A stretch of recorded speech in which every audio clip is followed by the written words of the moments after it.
Well, a lot of self-reflection tonight, the night after this amazing live stream with Aigbekan, all the subjects that we discussed.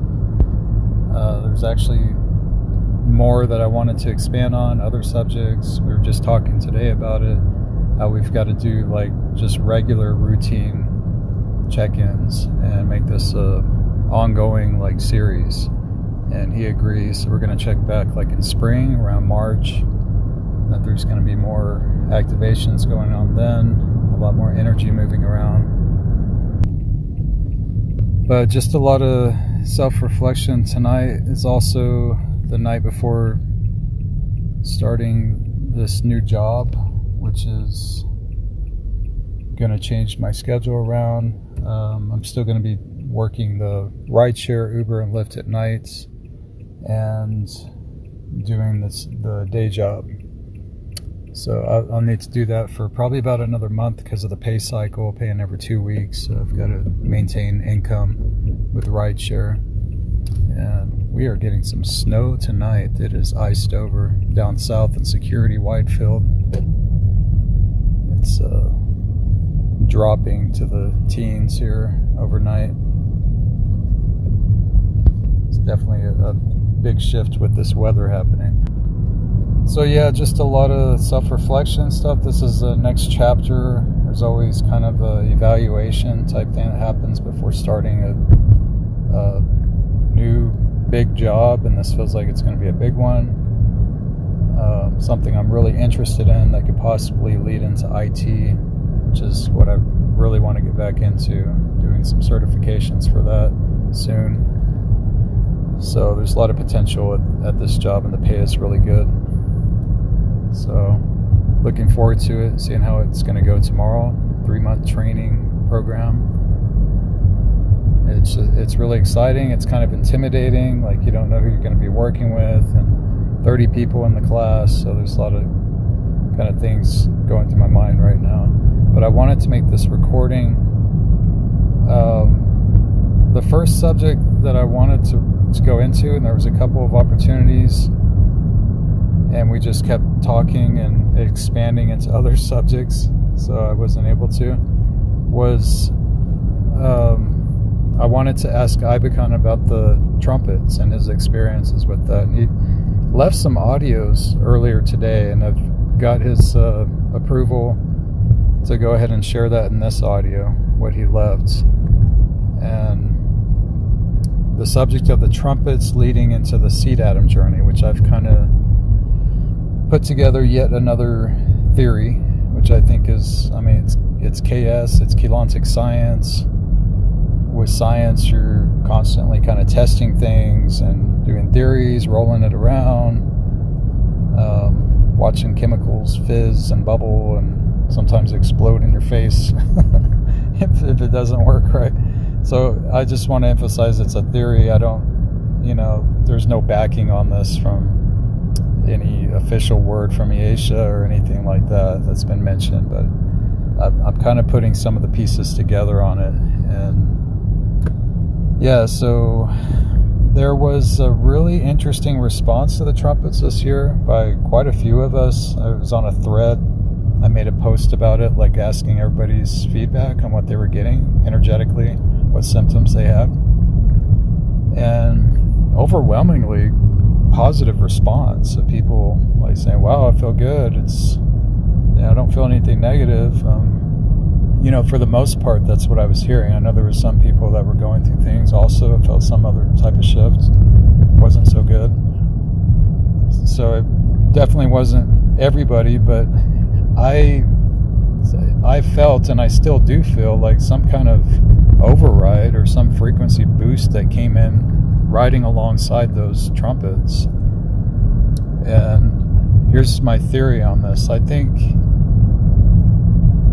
the Guardians had something planned from the start with them not getting this Metatronic seed atom spinning all the way. And there was it was supposed to be a 55.5, if I recall correctly, and they got it to 55. So with that 0.5, a Krystar frequency coming in that's strong enough the numbers kind of change. I'll just give an example. She's mentioned, and I don't remember how many exactly what the number is, but compared to like a regular human template, compared to the indigo template, there's a lot more frequency that an indigo can bring in side by side human angelic template. So it doesn't take as many indigos to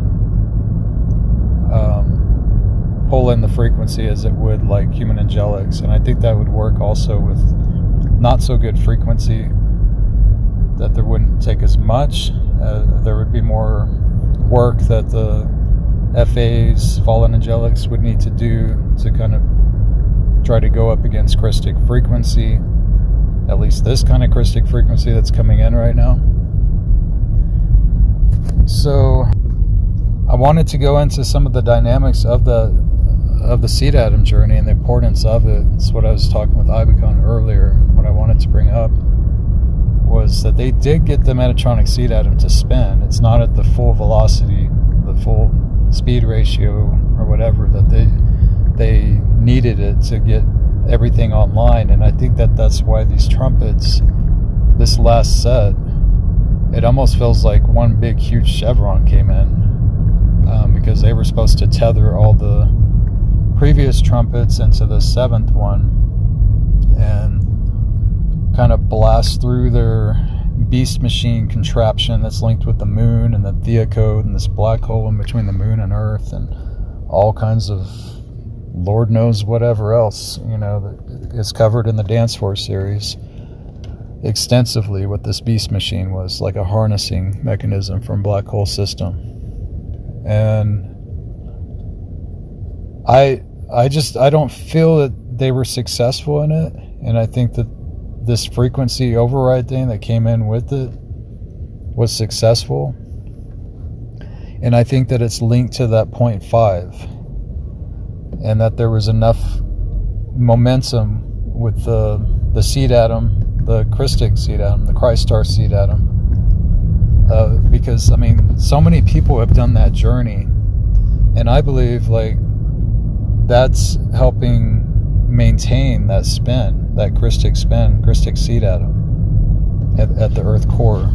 And obviously we have the Nomi seed now that came online, so there was some success of these other activations that followed after that seed atom journey. And I think that's why it's been emphasized so much. It's all over Arrayas, and everybody telling newcomers to do that seed atom journey. Is because we still are amidst this Metatronic spin. They did get it to spin. It's not spinning at where they wanted it, but we're still amidst it. And just a couple nights ago, there were some people still having trouble locating it on Arrayas, having trouble downloading it or finding it where it's at. Free Techniques is, for me, it's easy because I've been there so many times and kind of directed people there. But people just coming in, trying to navigate the website and stuff. So I uploaded it to my own YouTube channel, just so it's just out there and it's easy to find, and it's just press play and go, and it's on a video. And added that to the playlist of the free Arrayas techniques that a group of KSers, two or three KSers, other KSers, and myself have put together. I recited the new Elason Crystal River Prayer. Magdalena did the One Thing daily, and Natalia did the Go Vertical codes with the Crystal Caverns, and the other ones with those sun codes that are the free techniques on Arrayas. So we have all those ready in a playlist for newcomers. If you'd like to utilize those, you're welcome to go to my YouTube channel and check the playlist.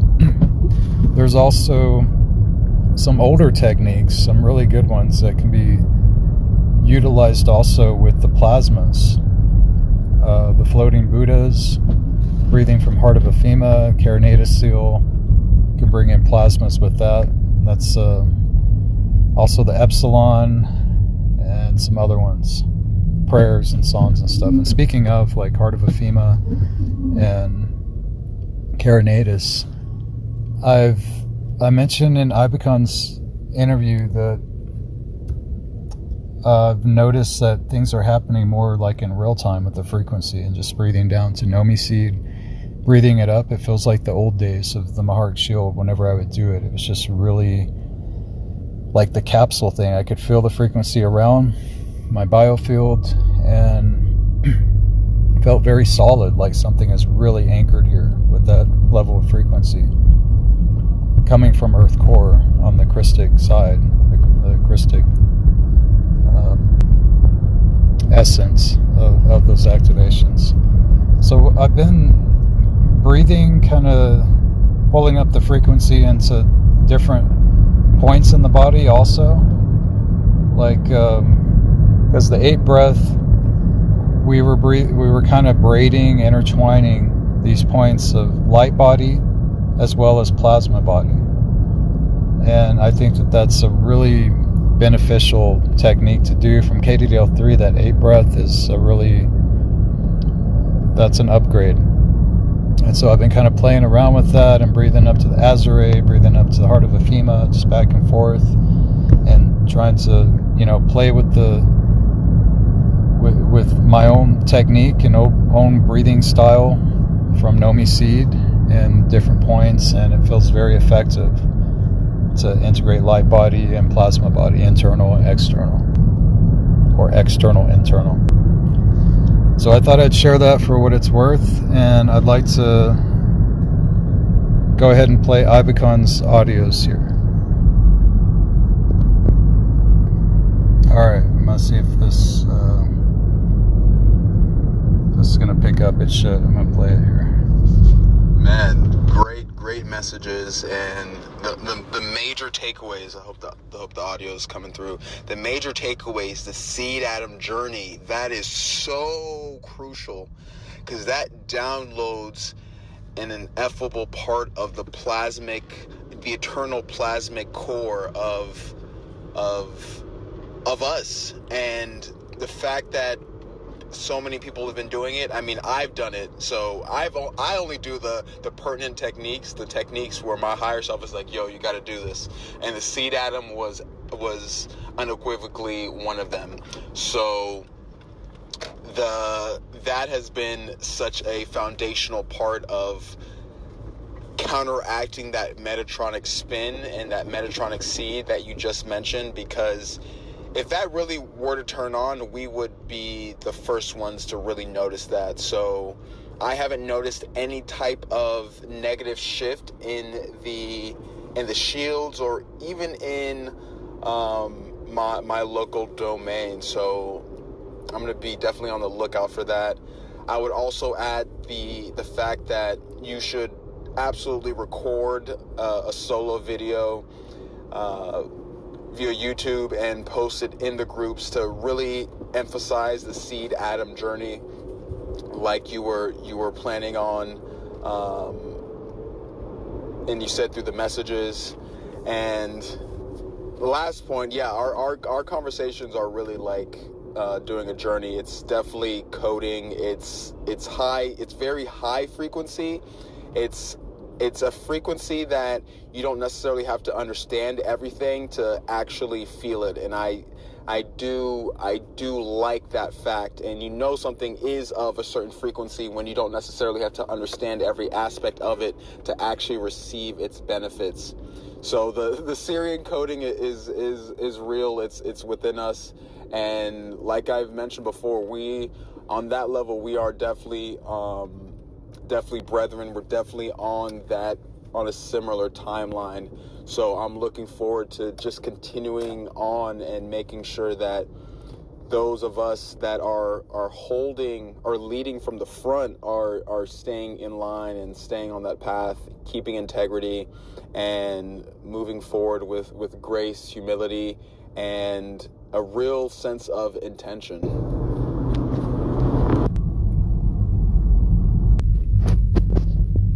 Okay, I'm going to play the other one regarding our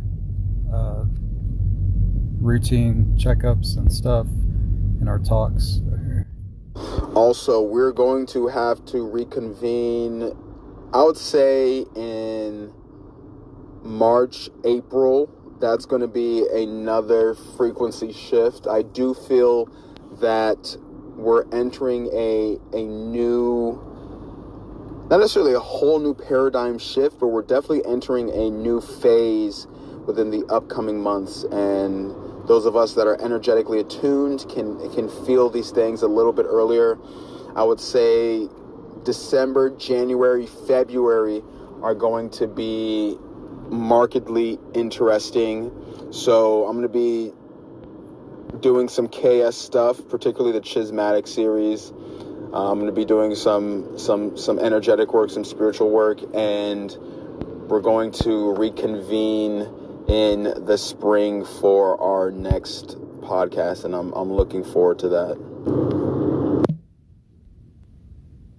All right, so there you have it. I'm super excited to hear feedback on the Schismatic series from Aigbekan. It is an incredible series I truly believe in.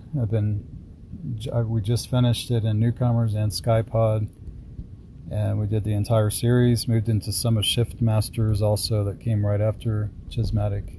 And the Schismatic series also has the Alason Poles, and I've had testimony to that, given my own testimony to that. So yeah, just a lot of very positive movement that we're kind of both confirming with each other. There's other people who mention the same thing. After these trumpets, something is up. Not exactly sure what. I'm really anticipating hearing what Iesha has to say and the Guardians and the latest information. Not sure when that's going to be. There hasn't been a hint of anything. There's people that check in with me asking like, hey, does she come on? And I hear it through other people, and then I just post it. I'm not waiting there on Arrayas on Twitter and stuff. I don't use Twitter. But as soon as I hear anything, I broadcast it out wide and far on the groups and on my page and just put it out there. Instagram, Telegram, everywhere, all the grams. So you guys will be the first to know, anybody that's in my groups for sure, as soon as I hear anything. So, all right. I think that's about it. The groups are moving along very nicely. Like I said, my schedule's kind of going to be packed over the holidays here. I'm looking at the beginning of the new year when things are going to start to level off with the job and work and how much time and effort I'm needing to put into this to really stabilize and make sure financially that I'm in a good place. So I'm not going to have as much time to really check messages as I have before or respond as much. I still am doing the KS consultations. I will definitely make time for that for anybody that needs one of those. That's a really good fair exchange for me. It works good for me. I can take time in my schedule for that. Other than that, the VARS group is moving along nicely. The meet and greets, Skypod, everything feels really good, moving steady, and we're just going to keep moving forward with this. I want to thank the new admins and co-founders of this project, of the meet and greets, the Zoom calls, the VARS group, and all of this momentum. So I want to thank Janice. I'm not sure if she wants her last name mentioned, so I'm just going to say Janice. And Leona, we did a recent KS talk with. And Christos, who is also running the calls alongside. All three of these amazing souls that just stepped up around the same time that I introduced together are doing this together and holding a space for people to come and meet and talk and get to know each other in the spirit of the VARs and ANRs. And we're moving into study group with that as well. Since I am talking about this group, there was some people that were curious about it, asking like how to join and where it's at. There is a screening process in the sense of explaining why you would like to join the group, an introduction about yourself, and we require that for entry of what your intention is to get out of the group and what your interest is in it.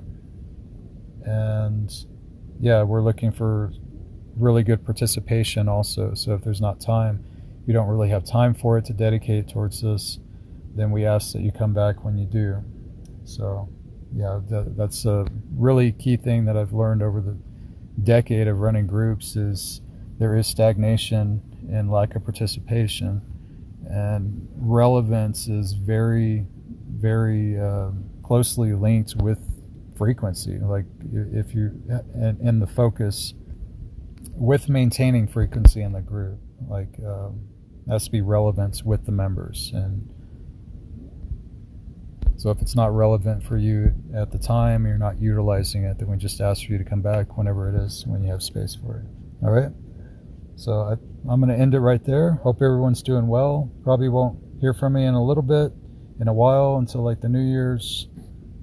And yeah, everybody have a beautiful Thanksgiving, beautiful Christmas, FOL, Festival of Lights, Happy Christos, Christmas, and all the other KS terminology that we use for these holidays. All right, take care.